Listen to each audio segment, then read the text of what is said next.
ഞാൻ 2021 ഗ്രാജുവേഷൻ കഴിഞ്ഞപ്പോൾ തൊട്ട് സിവിൽ സർവീസസിന് വേണ്ടിയിട്ട് പ്രിപ്പയർ ചെയ്യുകയാണ്. ഇത് 4ാമത്തെ അറ്റംപ്റ്റ് ആയിരുന്നു. സോ 3 തവണ മെയിൻസ് എഴുതിയിട്ടുണ്ടായിരുന്നു. ഇൻ്റർവ്യൂവിൽ എത്തുന്നതും റാങ്ക് ലിസ്റ്റിൽ വരുന്നതും ആദ്യമായിട്ടാണ്.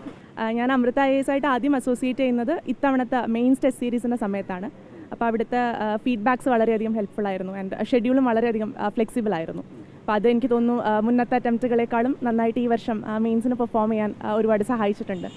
പിന്നീട് ഇൻ്റർവ്യൂ സ്റ്റേജിലാണെന്നുണ്ടെങ്കിൽ ഒരുപാട് ബ്യൂറോക്രാറ്റ്സ് ആയിട്ടുള്ള ഗ്രൂപ്പ് സെഷൻസ് ഉണ്ടായിരുന്നു, 1-on-1s ഉണ്ടായിരുന്നു, പാനൽ മോക്സ് ഉണ്ടായിരുന്നു. അപ്പോൾ അതെല്ലാം എൻ്റെ കോണ്ടൻറ്റ് റിഫൈൻ ചെയ്യാനും അതേപോലെ പ്രസൻറ്റേഷൻ സ്റ്റൈൽ ഇമ്പ്രൂവ് ചെയ്യാനൊക്കെ ഒരുപാട് സഹായിച്ചിട്ടുണ്ടായിരുന്നു. പിന്നെ അവിടെ വർക്ക് ചെയ്യുന്നുണ്ട് as a mentor and as a faculty. So അത് വളരെ നല്ലൊരു എക്സ്പീരിയൻസ് ആണ്.